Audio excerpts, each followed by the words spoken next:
ওসমান হাদি হত্যা মামলার ব্যাপারে আমাকে যদি সার্বক্ষণিক আপডেটে না রাখা হয়, আমি আদালতে বলে এসেছি যে আমি আর কোনো জায়গায় স্বাক্ষর করব না। ভাইয়েরা, শহীদ ওসমান হাদি হত্যা মামলার ব্যাপারে আমরা বর্তমান অন্তর্বর্তীকালীন সরকারের প্রধান উপদেষ্টার সাথে দেখা করবার জন্য গত 4 দিন যাবৎ চেষ্টা করছি।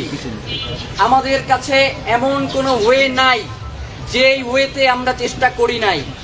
আপনাদের মাধ্যমে আমরা জানতে চাই যে কারে ধরলে ডক্টর মোহাম্মদ ইউনূসের একটা অ্যাপয়েন্টমেন্ট পাওয়া যাবে। আমরা এটা আপনাদের মাধ্যমে অন্তর্বর্তীকালীন সরকারের মাননীয় প্রধান উপদেষ্টার কাছে জানতে চাই যে কাকে ধরলে আপনার একটু দেখা সাক্ষাৎ পাওয়া যাবে। শহীদ ওসমান হাদি তার জীবদ্দশায় বলে গিয়েছেন যে বাংলাদেশের জনগণ এই অন্তর্বর্তীকালীন সরকারের উপর থেকে আস্থা হারিয়ে ফেলেছে। তারা এখন অন্তর্বর্তীকালীন সরকার বলতে শুধুমাত্র ডক্টর ইউনূসকে বুঝে। তারা বলে যে এই উপদেষ্টা পরিষদের সকল উপদেষ্টা তারা বিক্রি হয়ে গেলেও একমাত্র ডক্টর মোহাম্মদ ইউনূস তিনি এখন পর্যন্ত জনগণের পক্ষে কথা বলছেন। তো সেই ডক্টর মোহাম্মদ ইউনূস যদি জনগণের সরকার হয়ে থাকেন, তাহলে গত 4 দিন ধরে আমরা বিভিন্নভাবে যোগাযোগ করেও কেন তার সাক্ষাৎটা পাচ্ছি না আমরা জানতে চাই। শহীদ ওসমান হাদি কি বাংলাদেশের আমার আপনার মতো সাধারণ নাগরিক ছিলেন, নাকি তিনি ঢাকা 8 আসনের মতো একটা গুরুত্বপূর্ণ আসনের তিনি এমপি পদপ্রার্থী ছিলেন? তিনি বাংলাদেশে জুলাই গণ অভ্যুত্থান পরবর্তী সময়ে শহীদ ওসমান হাদির থেকে বাংলাদেশের জন্য সবচেয়ে বলিষ্ঠ কণ্ঠস্বর কে ছিলেন আমরা আপনাদের মাধ্যমে জানতে চাই। তাহলে এই যে একজন মানুষকে হত্যা করা হইল, তার ব্যাপার নিয়ে আমরা প্রধান উপদেষ্টার সাথে দেখা করতে চাই, আমরা কোনো অ্যাপয়েন্টমেন্ট পাচ্ছি না। তার মানে কি ভাই? এই ফাইজলামিগুলো কারা করে? কারা আমাদেরকে ডক্টর ইউনূসের কাছে যাইতে দিতে চাই না আমরা জানতে চাই। প্রিয় ভাইয়েরা, আমরা আজকে শহীদ ওসমান হাদিকে গুলি করার 53 দিন, তার শাহাদাতের আজকে 47তম দিন। আমরা অলরেডি বুঝে গিয়েছি যে বাংলাদেশে যেই তদন্ত করা হচ্ছে সেই তদন্তের মধ্য দিয়ে এই শহীদ ওসমান হাদিকে হত্যা করার পিছনে কারা কারা রয়েছে, কারা এখন পর্যন্ত এই হত্যাকারীদেরকে আড়াল করবার জন্য আপ্রাণ চেষ্টা করে যাচ্ছে, তারা এই তদন্তের মাধ্যমে উঠে আসবে না। যার কারণে আমরা আপনাদের মাধ্যমে বর্তমান অন্তর্বর্তীকালীন সরকারকে একটা আবেদন জানাতে চাই। আপনি তো আর মাত্র অল্প কয়েকদিন এই দায়িত্বের মধ্যে আছেন। আপনাকে একটা কথা বলি, এই জনগণ আপনাকে আজীবন মনে রাখবে। শুধু আপনি যাওয়ার আগে একটা, আপনি জুলাই গণহত্যা নিয়ে জাতিসংঘকে একটা তদন্ত করবার জন্য তাদের জাতিসংঘ তার জায়গা থেকে পৃথিবীর বহু দেশে জাতিসংঘের অধীনে বিভিন্ন গণহত্যার তদন্ত হয়েছে এবং ব্যক্তি হত্যারও তদন্ত হয়েছে।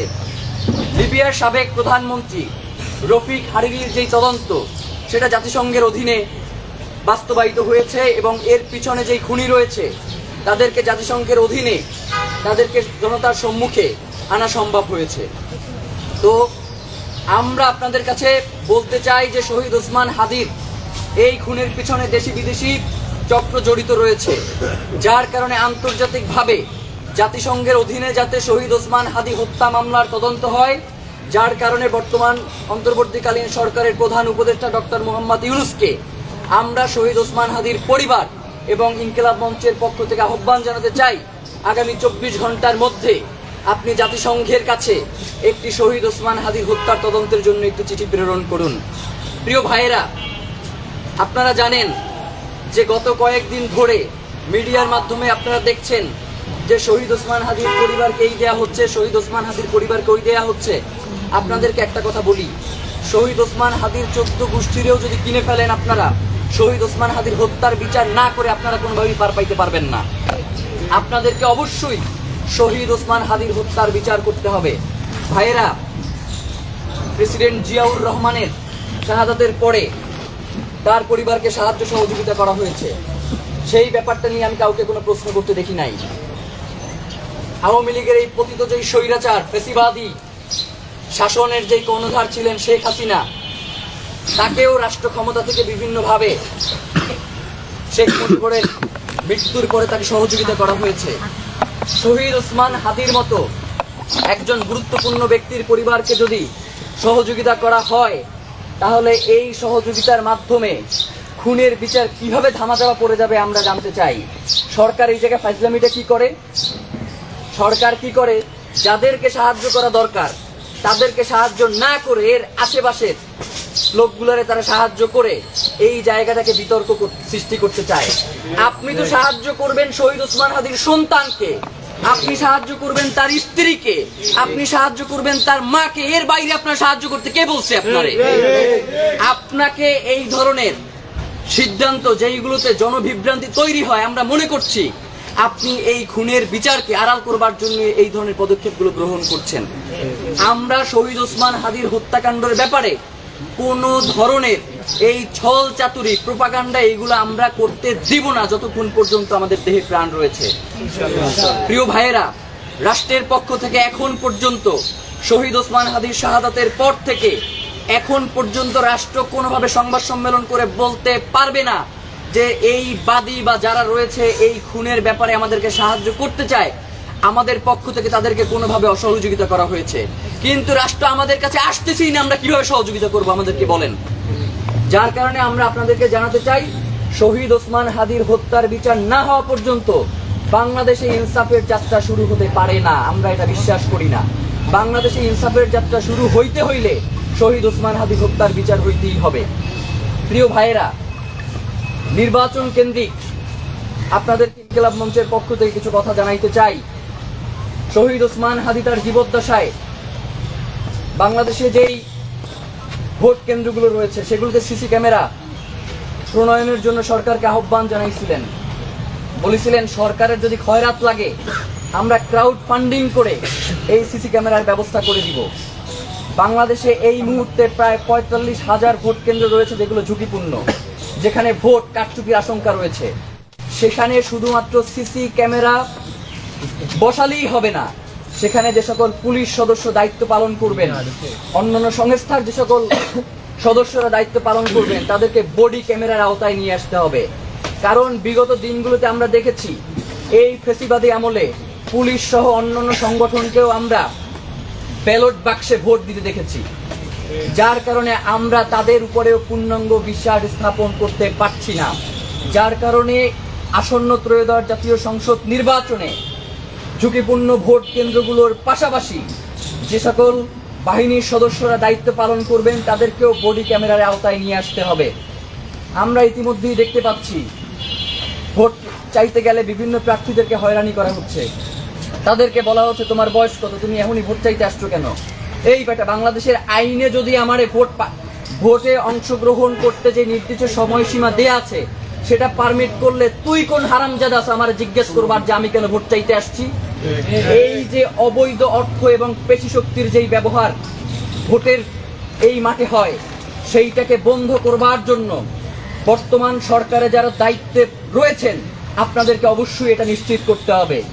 ইদানিং দেখতে পাচ্ছি যে ভোট বাক্সে রাজনৈতিক দলগুলো শয়তানি একবার চিন্তা করেন, মানে এদের দিকে তাকাইলে মনে হয় একটার থেকে আরেকটা বড় শয়তান। এরা আওয়ামী লীগ পুনর্বাসনের জন্য এদের আদর্শ থেকে শুরু করে সবকিছু জলাঞ্জলি দিচ্ছে। সুবর্ণচরে 5 সন্তানের যেই মাকে গণধর্ষণ করা হয়েছে, আমরা তাদেরকে দেখতে পাচ্ছি যে বিএনপি তাদেরকে প্রচারণায় যুক্ত করছে। আবার জামাতের প্রার্থীদেরকে দেখতে পাচ্ছি, জামাতের নেতা আব্দুল্লাহ মোহাম্মদ আবু তাহের, তার নির্বাচনী প্রচারণায় আমরা দেখতে পাচ্ছি যে আওয়ামী লীগের একজন লোক যার নাম হচ্ছে সালাউদ্দিন আহমেদ মজুমদার, তাকে আমরা দেখতে পাচ্ছি তার পক্ষে গিয়ে দোয়া চাইতেছে। এই ধরনের শয়তানি যারা করবে, সে জামাত হোক, সে বিএনপি হোক, সে আমার বাপ হোক, তার বিপক্ষে আমাদেরকে দাঁড়াইতে পারতে হবে। প্রিয় ভাইয়েরা, এই রাজনৈতিক দলগুলো আপনারা বলতেছে অমুক কার্ড দিবে, তমুক কার্ড দিবে, অমুক কাজ দেবে, তমুক কাজ দেবে, কিন্তু একবারের জন্য বলতেছে না যে ভারতীয় আধিপত্যের বিরুদ্ধে তাদের অবস্থান কি। একবারের জন্য তারা বলতেছে না বাংলাদেশের পররাষ্ট্রনীতি কি রকমের হবে। আগের সেই স্বামী স্ত্রীর পররাষ্ট্রনীতি হবে, নাকি একটি প্রতিবেশী রাষ্ট্রের সাথে যেই ধরনের পররাষ্ট্রনীতি অন্যান্য দেশ পালন করে সেই ধরনের প্রতিবেশী রাষ্ট্রের সাথেই আমরা পররাষ্ট্রনীতি বাস্তবায়ন করব। এবং প্রতিরক্ষা নীতির ব্যাপারে তাদের কোনো সুস্পষ্ট অবস্থান নাই। এই অবস্থান যারা নিশ্চিত করতে পারবে, আমরা জনগণকে তাদেরকে ভোট দেওয়ার জন্য উদ্বুদ্ধ করব। যারা এইখানে অস্পষ্ট থাকবে, যারা বিভিন্ন ছল চাতুরি নিয়ে এই নির্বাচনে ক্ষমতায় আসবার চেষ্টা করবে, ইনকিলাব মঞ্চের জায়গা থেকে আমরা আপ্রাণ প্রতিহত করবার চেষ্টা করব। প্রিয় ভাইয়েরা, অত্যন্ত গুরুত্বপূর্ণ একজন প্রার্থী ছিলেন, তাকে খুন করা হচ্ছে। ইসি বলছে এটি একটি বিচ্ছিন্ন ঘটনা, কিন্তু রাজনৈতিক দলগুলো এখন পর্যন্ত এর ব্যাপারে কোনো সুস্পষ্ট কোনো কথা আপনাদেরকে বলেছে যে এই ইসির অধীনে কিভাবে নির্বাচন সুষ্ঠুভাবে সম্পন্ন হবে, যে ইসি আমার নিরাপত্তাও তো নিশ্চিত করতে সমর্থ নয়। এই ব্যাপারে আপনাদেরকে কিছু বলেছে? বলে নাই। আমরা আপনাদেরকে বলি, এই নির্বাচনে যদি কোনো সুষ্ঠু নির্বাচন না হয়, আমরা জনগণ যদি সুষ্ঠুভাবে ভোট দিতে সমর্থ না হই, তাহলে এই নির্বাচনে যেই দলগুলো অংশগ্রহণ করছে তাদেরকে এর দায় নিতে হবে। প্রিয় ভাইয়েরা, আপনাদেরকে আহ্বান জানাই, ইসকনের সাথে যারা জড়িত রয়েছে, এই ধরনের প্রার্থীদেরকে যারা নমিনেশন দিয়েছে বিভিন্ন রাজনৈতিক দল থেকে, এই রাজনৈতিক দলগুলোকে আপনাদেরকে বয়কটের আহ্বান জানাই। ওসমান হাদির ব্যাপারে রাজনৈতিক দলগুলো যদি তার বিচারের ব্যাপারে সুষ্ঠু অবস্থান, তাদের স্পষ্ট অবস্থান ব্যক্ত না করে, প্রয়োজনে আমরা তাদের বিরুদ্ধে গিয়ে প্রত্যেকটা আসনে আসনে আমাদের ভাই বোনেরা ভাগ হয়ে তাদের বিরুদ্ধে আমরা ক্যাম্পেইন করব। প্রিয় ভাইয়েরা, আরেকটা ফাইজলামি দেখেন, মানে নির্বাচন হইতেছে না ফাইজলামি হইতেছে, আমি কিছু বুঝতেছি না। এই যে দ্বৈত নাগরিক বলা হইতেছে বাংলাদেশের সংবিধানে এবং নির্বাচন কমিশনের আইনে নাকি এইটার অস্পষ্টতা রয়েছে। বাংলাদেশের আইন, নির্বাচন কমিশনের আইন, এই আইন তো প্রণয়নের মতামতের উপর ভিত্তি করে কোন রাজনৈতিক লাগবে, এছাড়া তারা এই আইন প্রণয়ন করতে পারবে না।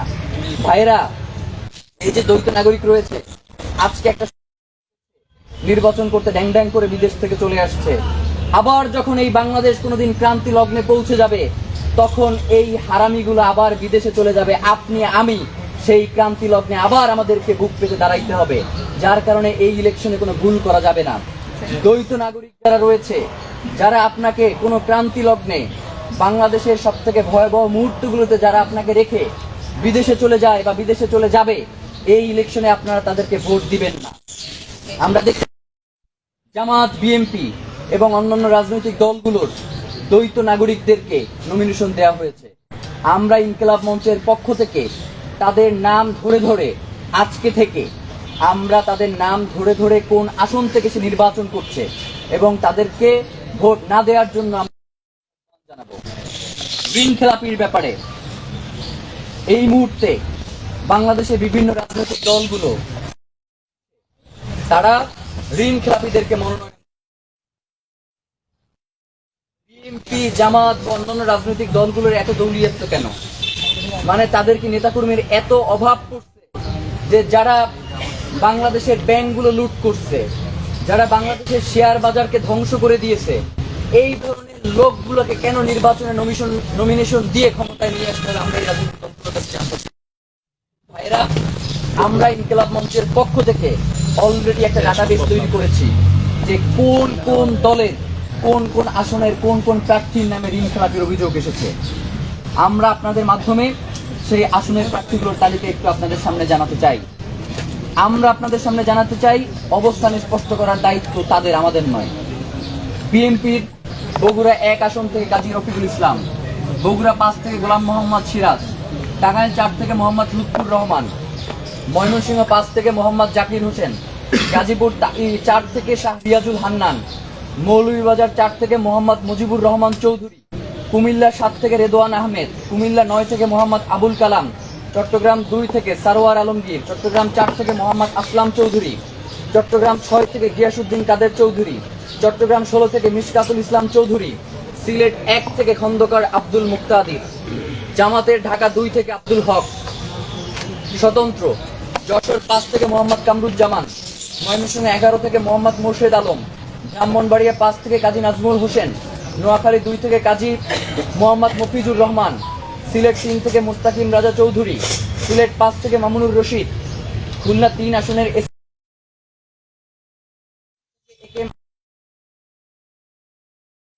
সাবেক মন্ত্রী নাজমুল হুদার মেয়ে অন্তরা সেলিম হুদা, গোপালগঞ্জ 2 থেকে উৎপল বিশ্বাস নাগরিক ঐক্য থেকে, বগুড়া 2 ও ঢাকা 18 আসনের থেকে মাহমুদুর রহমান মান্না, জাতীয় পার্টি থেকে SM Abdul Mannan Manikganj 2, Bangladesh Republican party Narayanganj 4 থেকে মোহাম্মদ আলী। এটা হচ্ছে তথ্যসূত্রটা আমরা সংগ্রহ করেছি সমকাল থেকে। এখন আপনারা আসেন যে মিডিয়ার ব্যাপারগুলোতে। সমকাল থেকে যেহেতু তথ্যসূত্র দিচ্ছি, তার কারণ সমকাল দিয়েই শুরু করি।